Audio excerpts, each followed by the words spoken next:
नमस्कार मित्रांनो, शेती एक शेती या आपल्या लाडक्या चॅनलवरती आपल्या सर्वांचं पुन्हा एकदा स्वागत. मित्रांनो, शेतकरी कर्जमाफी अर्थात पुण्यश्लोक अहिल्यादेवी होळकर शेतकरी कर्जमुक्ती योजना 2026 संदर्भात अत्यंत दिलासादायक आणि महत्त्वाची बातमी समोर येते. येत्या अवघ्या 2 ते 3 दिवसामध्ये राज्यातील 10 लाखांपेक्षा जास्त शेतकऱ्यांची कर्ज खाती पूर्णपणे कर्जमुक्त म्हणजेच नील होणार. आता ही जी काही माहिती आहे तर ही स्वतः कृषी मंत्री यांनी या ठिकाणी दिली. पण नक्की कोणत्या शेतकऱ्यांच्या खात्यामध्ये पैसे जमा होणार, पुढील नवी यादी नेमकी कधी प्रसिद्ध होणार आणि सगळ्यात महत्त्वाचं म्हणजे OTS योजनेचे नेमके काय नियम आहेत, या सर्व प्रश्नांची सविस्तर उत्तरं आपण आजच्या व्हिडिओमध्ये आपण पाहणार आहोत. त्याकरता व्हिडिओला कुठेही स्किप न करता शेवटपर्यंत नक्की बघा, कारण ही माहिती तुमच्या हक्काच्या पैशांशी खूप जोडलेली. मित्रांनो, आधीच्या टप्प्याचा विचार केला असता तर शासनाने 6,22,000 शेतकरी बांधवांच्या खात्यामध्ये सुमारे जवळपास 5,028 कोटी रुपयांचा निधी वर्ग करण्याची प्रक्रिया यापूर्वी सुरू केलेली आहे. ज्या शेतकऱ्यांच्या खात्यामध्ये ही कर्जमाफीची रक्कम जमा झालेली आहे त्यांना बँकांकडून कर्जमुक्तीचे अधिकृत नील प्रमाणपत्र सुद्धा देण्याची सुरुवात झालेली आहे.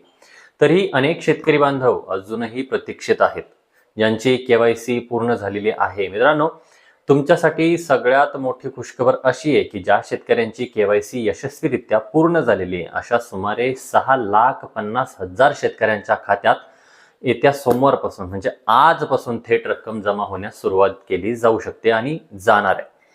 शासनाने या संपूर्ण योजनेसाठी एकूण 7,000 कोटी रुपयांचा निधी मंजूर केलेला होता. त्यापैकी 5,028 कोटी रुपयांचे वितरण झालेले किंवा सुरू झालेलं आहे. उर्वरित सुमारे 2,000 कोटींचा निधी सोमवार आणि मंगळवार या 2 दिवसामध्ये शेतकऱ्याच्या खात्यामध्ये थेट वर्ग केला जाऊ शकतो.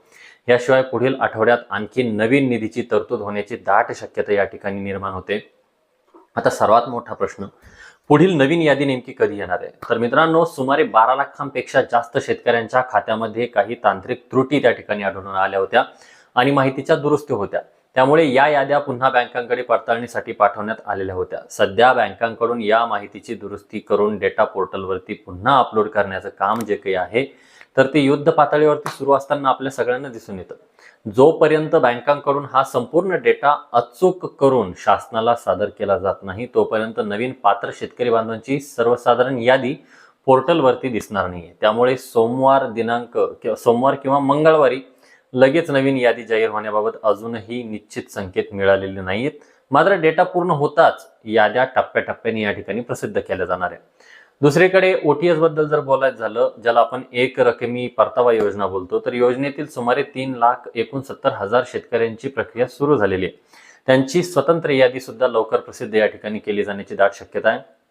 या विषयाचे अधिकृत परिपत्रक सहकार विभागाकडून लवकरच त्या ठिकाणी जारी केले जाईल. तुमच्यासाठी महत्त्वाची सूचना अशी आहे, जर तुम्ही OTS योजनेअंतर्गत पात्र असाल तर तुम्ही आत्ताच तुमच्या संबंधित बँकेला जाऊन OTS संमती अर्ज, समझोता अर्ज ज्याला आपण म्हणतो, सादर करू शकता.